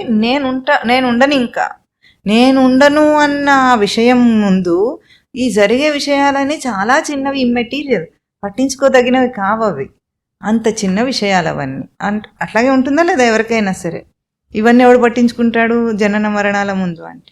ఇప్పుడు మనం ఎందుకు ఇవన్నీ పట్టించుకుంటున్నాము? మనం పుర్సత్తుగా ఉన్నాం కాబట్టి. ఇంకా చాలా టైం ఉంది, అంతకాలం అని చెప్పాడు కదా స్వామి, అంతకాలంలో చేస్తాం. ఇదే చెప్పొస్తాడు ఏమిటి? అంతకాలం మీకు చెప్పొస్తుందా? వస్తున్నాను నేనని చెప్తుందా? అది అట్లా జరుగుతుంది ఎక్కడైనా? జరగదు. మనం అంత తీరిగ్గా ఉన్నాం కాబట్టే చెచ్చర పుట్టడం లేదు. ఆ చెచ్చర పుడితే ఈ క్షణాన అప్పుడు ఆ ఏకనాథ్ మహారాజ్ ఏమన్నాడంటే, నా గురించి ఎవ్వరు మాట్లాడుకున్నా నేను ఎందుకు పట్టించుకోనంటే, నేను చచ్చిపోయాను కాబట్టి. పోతాను కాదు, పోయాను. ఈ దేహంతో జీవితం నాకు సత్యం కాదు కాబట్టి ఎవరు ఏం మాట్లాడుకున్నా సరే నాకేమీ తేడా రాదు. ఇంతే, సింపుల్ థింగ్ వదిలేయటం అంటే. ఇప్పుడు మనకు వచ్చే ఈ చిన్న చిన్న విషయాలు ఎందుకు అంత ముఖ్యంగా ఉన్నాయంటే, మనం పట్టుకున్నాం కాబట్టి. వాటి ప్రాముఖ్యత మనకి ఎందుకు ఉందంటే, ముఖ్యమైన దాన్ని వదిలిపెట్టి దీన్ని పట్టుకున్నాం కాబట్టి. సంత్యజ్య హృద్గుహేశానం దేవమన్యం ప్రయాంతి తే రత్నం అభివాంఛంతి త్యక్వా హస్తస్థ కౌస్తుభం అన్నారు. చేతిలో ఉన్న కౌస్తుభమని జీవితం, దాన్ని వదిలేసేట పారేశాడట. కౌస్తుభమని పక్కన పారేసి రోడ్డు మీద ఉన్న గాజురాళ్ళు ఎరుకుంటున్నాడట. అట్లాగే లోపల ఉన్న తన జీవము, తనకు తెలుస్తున్న దాన్ని వదిలేసి నిర్లక్ష్యం చేసుకుంటూ దాని మీద తనకి ఎటువంటి అక్కర లేకుండా మనిషి ఏం చేస్తున్నాడు? చిన్న చిన్న విషయాలు ఏవో పాకులాడి వీటి గురించే పరమాత్మను ప్రార్థిస్తాడు. ఇంకా వాడికి ఉద్యోగం రాని, వీడికి పెళ్లి చెయ్యి, వాడికి ఇంటి లోన్ తీర్చాలి, ఇవే కదా మొక్కుకునేవి, అంతేనా? ఇట్లా వీటి చిన్న చిన్న విషయాలను పట్టించుకుంటూ అసలైన దాన్ని నిర్లక్ష్యం చేయటం వల్లనే అంతకాలంలో చేయొచ్చు అనుకుంటున్నది అంతకాలంలో చేయలేడు వాడు. సప్తమాధ్యాయంలో చెప్తారు, స అధిభూత అధిదైవం మాం స అధియజ్ఞం చ ఏ విధు ప్రయాణకాలేపి చ మాం తే విధు యుక్త చేతసః. అంతకాలంలో నన్ను అధిభూత అధియజ్ఞ పురుషుడిగా తెలుసుకున్న వాడు నన్ను పొందుతాడంటే అంతకాలంలో తెలుసుకోవాలంటే ముందు అభ్యాసం ఉండాలి. లేకపోతే ఆ సమయానికి వాడు నామస్మరణ కూడా చేయలేడు. రామ అని వాడి చేతిని అనిపించినా అనడు వాడు. అయ్యో అనే అంటాడు కానీ రామ అని మాత్రం అనడు. నొప్పి వస్తే అయ్యో అనే మూలుగుతాడు కానీ రామ, నారాయణ, కృష్ణ అనేవి నోటికి కూడా రావు. అంటే అవి ఊరికే ఆ పదాలు మనం అంటున్నామంటే ఆ చింతన మనసుకి ఇప్పుడు అవ్వకపోతే తర్వాత అవ్వదు. ఇప్పుడు మనకెందుకు రావట్లేదంటే కేవలం దానికి కారణం నిర్లక్ష్యం, అంతే, ఇంకొకటి కాదు. తెలిసిన తర్వాత కూడా మనము ఇంకా చూద్దాం, చేద్దాం అనే ఈ ధోరణి ఉన్నందువల్ల ముక్తుడు అవ్వట్లేదు. కానీ లేకపోతే ముక్తుడు అవ్వడానికి ఏముంది? ఈ క్షణాననే వాడు ముక్తుడు, ఇంత సాంఖ్యయోగం విన్న తర్వాత. కానీ అది జరగటం లేదు మనిషికి. ఇది జరగాలంటే ఏం కావాలి? తన ఆ మరణమును తానే దర్శనం చేయాలి. మరణం అంటే ఏమిటండి? ఎప్పుడో లేకుండా పోతానని. దేంతో లేకుండా పోతే మరణం అనుకుంటాం మనం? దేహంతో లేకుండా పోతే. దేహంతో లేకుండా పోయినప్పుడు ఏమవుతుంది? జీవుడైతే ఉంటాడని మనకు కూడా ఇప్పుడు కూడా తెలుసు, అప్పుడు కూడా తెలుసు. అంటే మనం జీవుడిగా ఉండాలనుకోవట్లేదు, దేహంగా ఉండాలని కోరుకుంటున్నాం. కాబట్టి ఆ దేహం పోతే మరణం భయం. జీవుడుగా ఉంటే ఇప్పుడే మనం జీవుడిగా జీవిస్తే మరణం ఉంటుందా? మరణం ఉంటుంది, దేహానికి ఉంటుంది. నేను అప్పుడు కూడా ఉంటా. వాడికి మరణం సంభవిస్తుందా? సృష్టిలో మరణం అన్నదే లేదు అసలు. అభావం అనేది సృష్టిలో లేదు. సృష్టిలో ఉన్నది సత్యం ఒక్కటే. ఆ సత్యం నా స్వరూపం. సత్యం ఒకటే ఉంది, అది ఒకటేది గొప్పది కాదు, నేనే అది అని ఆ గుర్తింపు ఉంటే ఆ బ్రహ్మస్థితిలో అంతకాలంలో కూడా నిలిచిన వాడు బ్రహ్మ నిర్వాణమును పొందుతాడని భగవద్గీత మనకు చెప్తుంది. అయితే ఇప్పుడు మనం ఒక అభ్యాసం తీసుకున్నామా పోయినసారి? దాన్ని ఎవరైనా ముట్టుకున్నారా? చెప్తారైతే. సాంఖ్యయోగంలో మనం గుర్తించదగిన అంశాలు పుస్తకం చూసి చెప్పినా సరే, అసలు అభ్యాసం చేశారా, మననం చేశారా, చేయలేదా? చేశారా? మంచిది. నిన్న ఒక ఆవిడ ఫ్యాక్టరీలో రాసుకొని వచ్చింది చక్కగా. 10 పాయింట్లు రాసుకుని వచ్చింది. మీరు రాయలేదా? రాశారా? Very good. ఇవ్వండి. ఒక్కటి రాసినా చాలు మీరు మననం చేశారన్నది.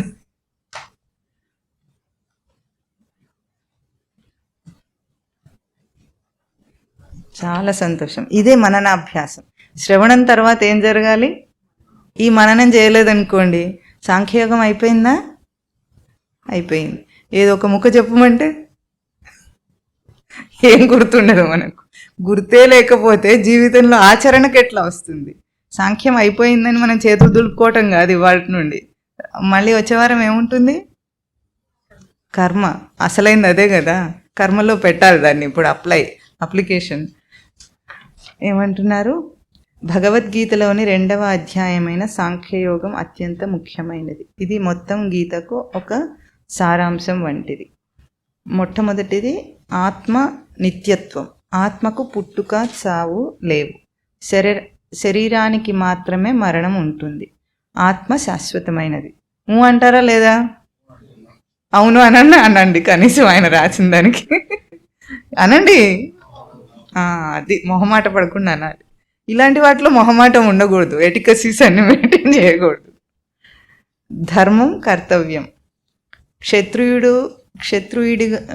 క్షత్రియుడిగా యుద్ధం చేయడం అర్జునుడి ధర్మమని, ఫలితాన్ని ఆశించకుండా తన బాధ్యతను నిర్వర్తించాలని కృష్ణుడు బోధించాడు. అవుననండి. అది స్థితప్రజ్ఞుడు. తర్వాత సుఖ దుఃఖాలను, జయాపజయాలను సమానంగా స్వీకరించే వ్యక్తిని స్థితప్రజ్ఞుడు అంటారు. మనస్సును నిలకడగా ఉంచుకోవడం దీని ప్రధాన ఉద్దేశ్యం. గట్టిగా. కర్మఫలం. మనిషికి కేవలం కర్మ చేసే అధికారం మాత్రమే ఉంది, దాని ఫలితంపై అధికారం లేదు. గట్టిగా.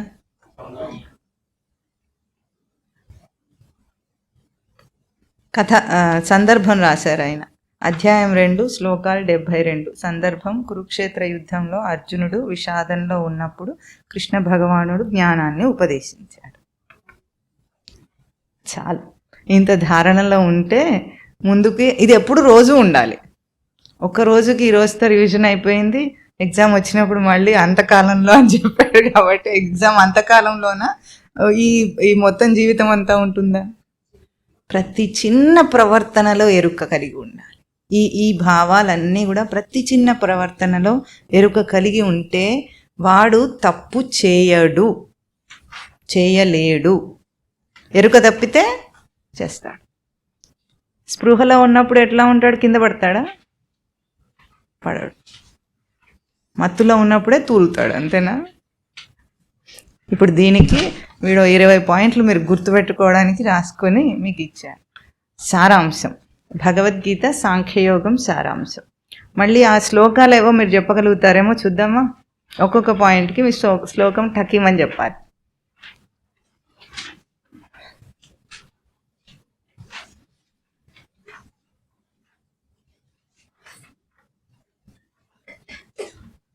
ఇప్పటి నుండి ఇక్కడ మేధాలో ప్రవచనం విన్న వాళ్ళందరూ కూడా భగవద్గీతలో ఏం చెప్తోంది అంటే టకటక చెప్పేటట్టు ఉంటారా? చెప్పేటట్టు అన్నాడు వీడు, తలకాయ ఊపేటట్టు. సరే, భగవద్గీత సాంఖ్యయోగం సారాంశం. భగవద్గీత దేని గురించి చెప్తుంది అంటే తనను గురించిన సత్యం, ఇంకేదో చెప్పట్లేదు. భగవద్గీత అంటే తనను గురించిన సత్యం, supreme reality of the self. ముందు స్వామి చేసినది ఏమిటి అంటే, ఏడ్చే అర్జునుడికి నీవు కన్నీళ్లకు అర్హత లేని వాటి కోసం ఏడుస్తున్నావు. జ్ఞానులు చనిపోయిన వారి గురించి కానీ బ్రతికి ఉన్న వారి గురించి కానీ ఏడవరు. ముందు అది గుర్తుపెట్టుకోవాలి. ఏ శ్లోకం చెప్పండి టక్కుమని.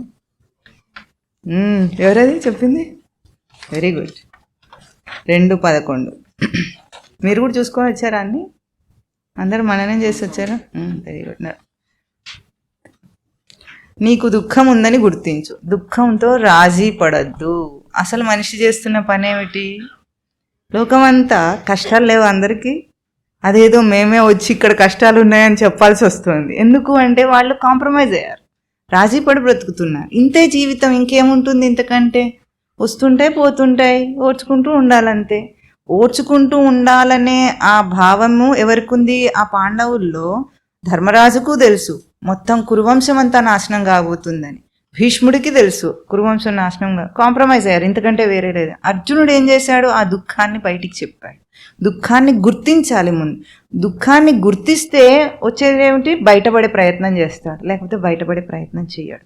బంధము దుఃఖము రెండు జీవుడికి ఉన్నాయని గుర్తిస్తే అప్పుడు బయటపడే ప్రయత్నం చేస్తాడు. లేదు, ఉన్న జీవితం బాగానే ఉంది కదా, ఇంకెందుకులే ఈ మార్పులు చేర్పులు అనుకున్నవాడు బయటపడడానికి ప్రయత్నం చేయడు, వాడి లోపల పరివర్తన తీసుకురాడు. మొన్న మేము ఒక ప్రోమో తయారు చేసాం, యువ బ్రహ్మ తేజస్సు అనేది క్యాంప్ కోసం. క్యాంప్ ఉంది మేలో, దానికోసం. దానికి ఒక పరివర్తన, ఆ క్యాంప్ పేరు ఏమిటి? లైఫ్ స్టైల్ చేంజ్, పరివర్తన. ఎందుకు పరివర్తన? ఇప్పుడు లైఫ్ స్టైల్ ఒకటి ఉంది కదా మనకు, ఇప్పుడు ఎందుకు చేంజ్ కావాలి మనకు అంటే ఒక ఉపమానం చూపించాము అందులో. సీతాకోక చిలుక, బటర్ఫ్లై, గాల్లో అందమైన రెక్కలతో ఎగురుతుంది స్వేచ్ఛగా. అది ఎగరక ముందు ఏం జరిగింది? బ్యాక్గ్రౌండ్కి వెళ్తే దాని లైఫ్ సైకిల్ చూస్తే అది గుడ్డుతో మొదలయ్యింది, నెమ్మదిగా గొంగళి పురుగుగా మారింది, ఆ గొంగళి పురుగు మళ్ళీ ప్యూపా అనే స్టేజ్లో కోశస్థ దశ అంటారు దాన్ని. అక్కడ అది కొన్ని నెలల పాటు ఉండి ఆ కోశస్థ దశలోంచి అది ఆ రెక్కలతో బయటికి వచ్చి స్వేచ్ఛగా ఎగిరింది. ఇప్పుడు గొంగళి పురుగుగా ఉన్నప్పుడు కూడా అది కాంప్రమైజ్ అవ్వచ్చు జీవితంతో. అయిపోయి ఉంటే ఆ కోశస్థ దశ కోసం ఆ పరివర్తనకు భయపడి ఉంటే అది అంతే ఉంటుంది, దాని జీవితం గొంగళి పురుగు జీవితమే అవుతుంది. అది అందమైన సీతాకోకచిలుక స్వేచ్ఛా జీవితాన్ని చూడలేదు. అట్లాగే ఇప్పుడు కూడా అందరు బ్రతుకుతూనే ఉన్నారు. ఒక లైఫ్ స్టైల్ ఉంది, మనిషికి లైఫ్ స్టైల్ లేదని మేమేమైనా ఉంది. ఆ లైఫ్ స్టైల్ ఎట్లా ఉంది? గడిచిపోయినవన్నీ గుర్తు చేసుకుంటాడు, భారంగా మెమొరీస్ ఉన్నాయన్నీ, అంతేనా? మళ్ళీ ఇప్పుడున్న ప్రజెంట్ రెస్పాన్సిబిలిటీస్, బరువు బాధ్యతలు మోస్తూ ఉంటాడు. మళ్ళీ ఫ్యూచర్ ప్లాన్స్, కోరికలు, ఆశలు, ఏమేమో కావాలనే వాటన్నిటికీ ప్లాన్స్.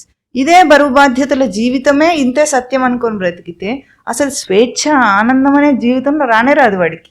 ఊహకే సరిపోతుంది, ఎప్పటికీ వస్తుందేమో అని. ఇప్పుడు ఈ క్షణాన నువ్వు అనుభవించవచ్చు స్వేచ్ఛ. ఎప్పుడు రాజీ పడద్దు జీవితంతో. ఇంతేకాదు మనిషి ఎబిలిటీస్. ఇక్కడ రాజీ పడకుండా బ్రతికితే ఆ దుఃఖం నుండి బయటకు వస్తాడు వాడు. ఫస్ట్ పాయింట్ అదేం చేశాడు, దాన్ని నీ పరిస్థితిని, సమస్యను స్పష్టంగా విశ్లేషణ చేయమన్నాడు. అసలు స్వామితో అట్లా మాట్లాడొద్దో అని కూడా అనుకోలే అర్జునుడు. మొహమాట పడలేదు, ఇట్లాంటివి చెప్పొచ్చో చెప్పొద్దో అని. ఏమన్నాడు, నేను ఎట్లా చంపుతాను, కథం భీష్మమహం సంఖ్యే ద్రోణం చ మధుసూదన అన్నాడు. నేను నా గురుతుల్యులైన వాళ్లను, నా తాతలను, తండ్రులను నేను ఎట్లా చంపుతాను, నా సమస్య ఇది అని చెప్పుకున్నాడు. తిట్టిన తర్వాత కూడా ఆ 4వ శ్లోకంలో తిట్టిన తర్వాత కూడా కొంచెం తగ్గి ఏమన్నాడు, నా సమస్య ఏమిటి, గురుతుల్యులు, నాకు వాళ్ళు లౌకికంగా నాకు గౌరవనీయ స్థానంలో ఉన్న వాళ్ళు, నేను ఎట్లా చేస్తాను ఆ పని అన్నాడు. అది గుర్తించి ఏమన్నాడు తర్వాత, బలహీనతను గుర్తించి ఒప్పుకో. బలహీనత ఏమిటి అర్జునుడు తర్వాత ఏ శ్లోకంలో చెప్పాడు, తన బలహీనతను గుర్తించి గురువుకు శరణాగతి పొందాడు. ఏ శ్లోకం? కరెక్ట్, 2:7.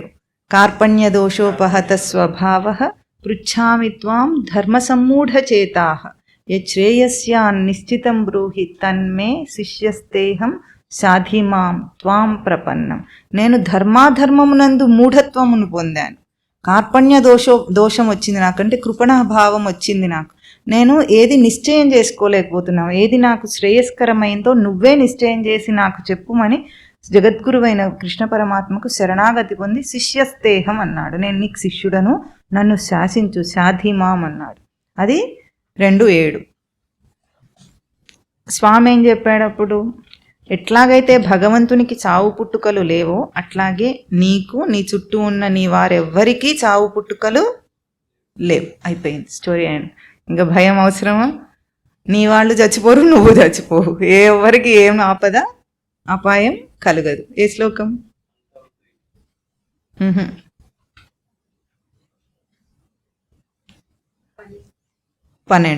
2:12.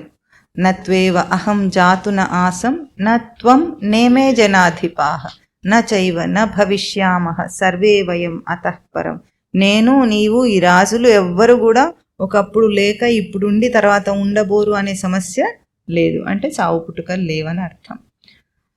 తర్వాత ఎట్లాగైతే దేహానికి శైశవ, బాల్య, కౌమార, యవ్వన, వార్ధక్యములనే దశలు మారుతావో అట్లాగే ఒక దేహమును విడిచి ఇంకొక దేహమునకు వెళ్ళటం ఒక దశ మాత్రమే. జ్ఞానులు ఈ విషయంలో మోహంలో పడరు. ఈ శ్లోకం 2:13. దేహినోస్మిన్ యథా దేహే కౌమారం యవ్వనం జరా తథా దేహాంతర ప్రాప్తి ధీరస్తత్ర న ముహ్యతి. ఎప్పుడైతే మరణం ఒక దశ అంటే, ఇప్పుడు మారితే దశలు ఏమైనా మనకు అయిందా?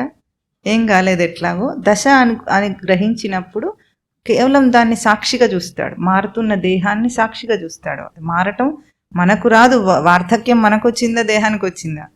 జీవుడు ఎప్పుడు, అందుకే ముసలాళ్ళు అయిన తర్వాత కూడా కోరికలు అట్లాగే ఉంటాయి. ఎందుకంటే దేహం ముసలిదవుతుంది, మనస్సు కానీ జీవుడు కానీ ముసలాడు కాడు. అట్లాగే మరణం కూడా దేహానికి సంభవిస్తుంటే తాను సాక్షిగా చూస్తాడు దాన్ని. ఇంకొకటి చనిపోతే ఎట్లా చూశాడో తన దేహం కూడా విడుస్తుంటే, అందుకే దేహం విడవటం అనేది ఉత్సవం జరగాలి. పుట్టుక ఎట్లా ఉత్సవం అయిందో దేహం విడవటం కూడా ఉత్సవంగా జరగాలి. ఆ స్థితి రావాలి. తర్వాత ఇంద్రియముల ద్వారా అనుభవింపబడుతున్న సుఖం దుఃఖం చలి వేడి అన్నీ అనిత్యములు, తాత్కాలికములు. ఏ సాధకుడు వీటి వలన బాధింపబడడో అతడు మరణం లేని అమృత స్వరూపమును పొందగలడు. 14-15 కూడా యం హి న వ్యథ మాత్రాస్పర్శాస్తు కౌంతేయ శీతోష్ణ సుఖ దుఃఖదాః ఆగమాపాయినో అనిత్యాః తాం స్థితిక్షస్వ భారత. యం హి న వ్యథయంత్యేతే పురుషం పురుషర్షభ. చెప్తారా? చెప్పండి. మాత్రాస్పర్శాస్తు కౌంతేయ శీతోష్ణ సుఖ దుఃఖదాః ఆగమాపాయినో నిత్యాః తాం స్థితిక్షస్వ భారత. యం హి న వ్యథయంత్యేతే పురుషం పురుషర్షభ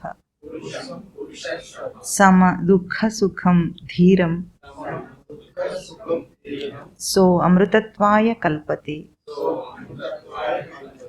వాడికి అమృతత్వమును పొందే ఆ సమర్థత వస్తుందన్నమాట. కల్పతే అంటే ఉనికికి లేమి లేదు, లేమికి ఉనికి లేదు. అంటే లేని జగత్తు సత్యం కాదు, ఉన్న ఆత్మ తెలియకుండా ఉండదు.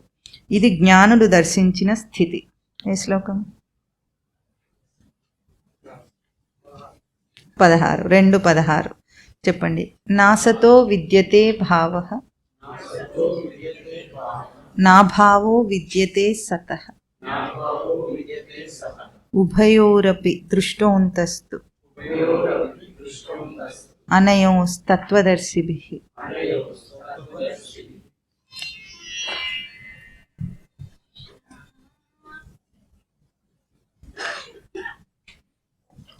ఎట్లాగైతే మనుషులు చిరిగిపోయిన వస్త్రములను విడిచి వేరైన కొత్త వస్త్రములు ధరిస్తారో అట్లాగే జీవుడు జీర్ణమైన అంటే పనికిరాని దేహమును విడిచి క్రొత్త దేహమును పొందుతాడు. ఇక చావు గురించి భయం అక్కర్లేదు. 22 చెప్పండి. వాసాంసి జీర్ణాని యథా విహాయ నవాని గృహ్ణాతి నరోపరాణి తథా శరీరాని విహాయ జీర్ణాని అన్యాని సంయాతి నవాని దేహి. ఈ ఆత్మ అంటే మన నిజరూపం శస్త్రముల చేత ఛేదింపబడదు, అగ్ని చేత దహింపబడదు, నీటి చేత చివికింపబడదు, గాలి చేత ఎండింపబడదు, ఎప్పుడూ మారదు. ఇది స్పష్టమైన జ్ఞానం, సాంఖ్యం. 23 చెప్పండి. నైనం ఛిందంతి శస్త్రాణి నైనం దహతి పావకః న చైనం క్లేదయంత్యాపః న శోషయతి మారుతః. ఈ జ్ఞానం తెలిసి బయట వ్యవహారం చేయటమే కర్మయోగం. ఇట్లా బుద్ధిని నిలిపి కర్మను ఆచరిస్తే మనిషి కర్మబంధం నుండి బయటపడతాడు. ఇదే సాధన కర్మ. ఎక్కడ?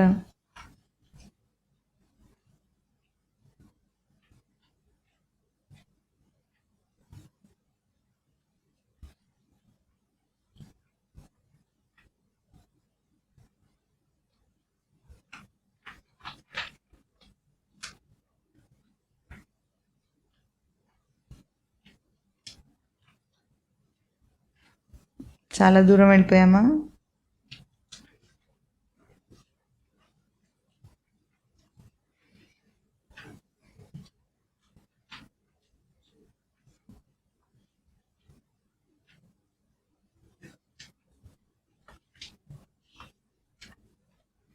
సుఖ దుఃఖే సమే కృత్వా లాభాలాభౌ జయాజయౌ తతో యుద్ధాయ యుజ్యస్వ నైవం పాపం అవాప్స్యసి. ఈ 4 శ్లోకాలకు అదే అర్థం వస్తుంది. చెప్పండి.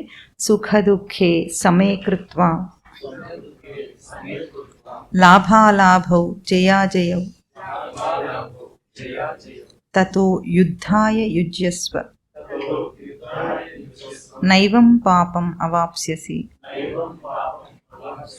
ఏషా తే అభిహిత సాంఖ్యే బుద్ధి యోగే త్విమాం శృణు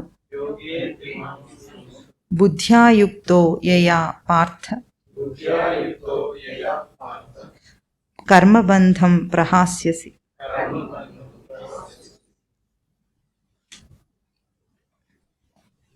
38, 39. ఇట్లా సాధన చేయటమే మనిషికి కర్తవ్యం. కర్తవ్యమును తెలిసి ఫలమును గురించి ఆలోచించకుండా కర్మను ఆచరించాలి. ఫలమును గురించి ఆలోచిస్తే మనసు బలహీనపడుతుంది. ఇది కర్మయోగం. ఎప్పుడైనా సరే ఫలం గురించి ఆలోచించగానే చేయకముందే మనస్సు బలహీనతను సృష్టిస్తుంది. మనస్సు యొక్క దుర్బలత్వం అక్కడ బయటపడుతుంది అన్నమాట. అవుతుందో కాదో అన్నామా మన ఎఫిషియన్సీ తగ్గిపోతుంది. 47. కర్మణ్యేవ అధికారస్తే మా ఫలేషు కదాచన మా కర్మఫల హేతుర్భూః మా తే సంగోస్త్వకర్మణి.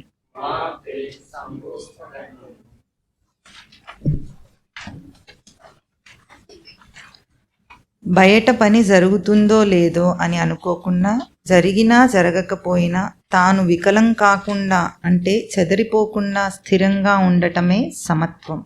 సమత్వమే యోగం. యోగ కర్మసు కౌశలం. యోగమును సాధించటమే కర్మలో నిపుణత్వం.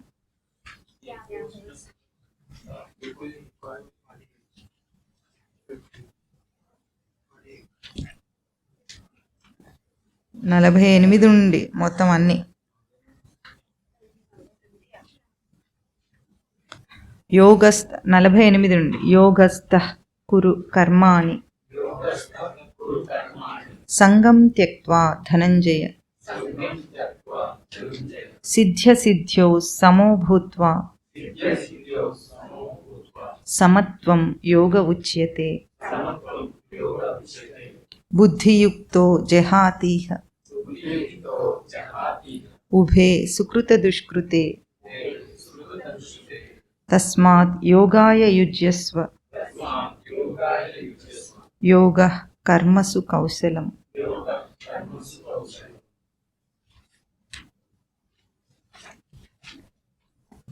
ఇట్లా కర్మఫలమును విడిచి సాధన కర్మను ఆచరించే సాధకుడు జ్ఞాని జన్మబంధం నుండి విడువడి మళ్ళీ తిరిగి రాని శాశ్వత స్థితిని పొందుతాడు.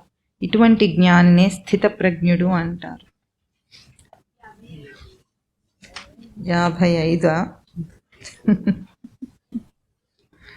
చెప్పండి. శ్రీ భగవాన్ ఉవాచ ప్రజహాతి యదా కామాన్ సర్వాన్ పార్థ మనోగతాన్ ఆత్మన్యేవాత్మనా తుష్టః స్థితప్రజ్ఞస్తదోచ్యతే. స్థితప్రజ్ఞుడు అంటే తన శాశ్వత స్వరూపమునందు స్థిరమైన స్పష్టమైన ఎరుక కలవాడు. తన గురించిన సత్యం తెలియనివాడు తృప్తి కోసం బయట విషయముల మీద ఆధారపడతాడు. తన గురించి సత్యం తెలిసి మనసులోని కోరికలన్నిటినీ విడిచిపెట్టి తనయందు తానే తృప్తిగా ఉండేవాడే స్థితప్రజ్ఞుడు. ఇప్పుడు ఇది ప్రజహాతి యదా కామ. ఇంతకు ముందు దానికి 51వ శ్లోకం. అది కర్మజం బుద్ధియుక్తా హి ఫలం త్యక్త్వా మనీషిణః జన్మబంధ వినిర్ముక్తాః పదం గచ్చంత్యనామయం. ఇప్పుడు చదివిన దానికి ఇప్పుడు ఇది ప్రజహాతి యదా కామాన్ సర్వాన్ పార్థ మనోగతాన్ ఆత్మన్యేవాత్మనా తుష్టః స్థితప్రజ్ఞస్తదోచ్యతే. సుఖదుఖములయందు చలించకుండా, రాగద్వేషములు లేకుండా, శుభాశుభముల చింత లేకుండా, ఇట్లా జరిగితే మంచి ఇట్లా జరిగితే చెడు అని అనుకోకుండా అన్ని పరిస్థితులలో స్థిరంగా ఉండేవాడే స్థితప్రజ్ఞుడు. ఏది 56. దుఃఖేష్వనుద్విగ్నమనాః సుఖేషు విగత స్పృహః వీత రాగభయ క్రోధః స్థితధీర్ మునిరుచ్యతే.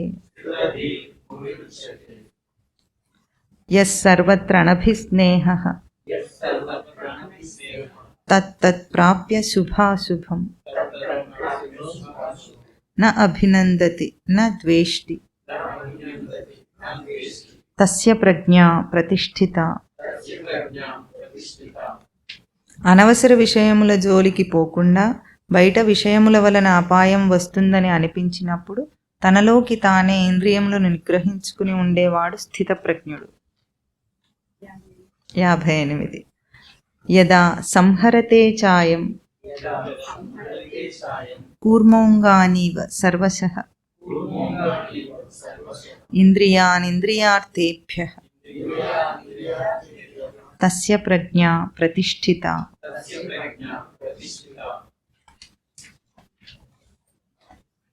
ఇది కావాలి, ఇది వద్దు, ఇది ఇష్టం, ఇది కష్టం అని అనకుండా తనయందు తానే తృప్తిగా ఉండి స్థిరంగా కర్మను ఆచరించేవాడు పరమశాంతిని పొందుతాడు.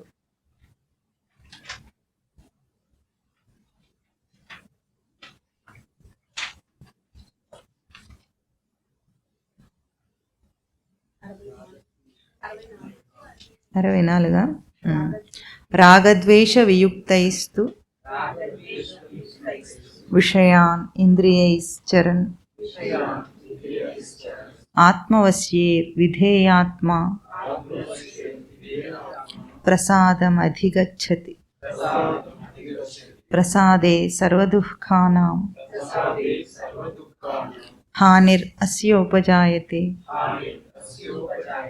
ప్రసన్నచేతసో హ్యాసు బుద్ధిః పర్యవతిష్ఠతే. ఈ జ్ఞాని ఆత్మతత్వమునందు ఎరుకతో ఉంటాడు, సంసారం అసత్యమని తెలిసి ఉంటాడు.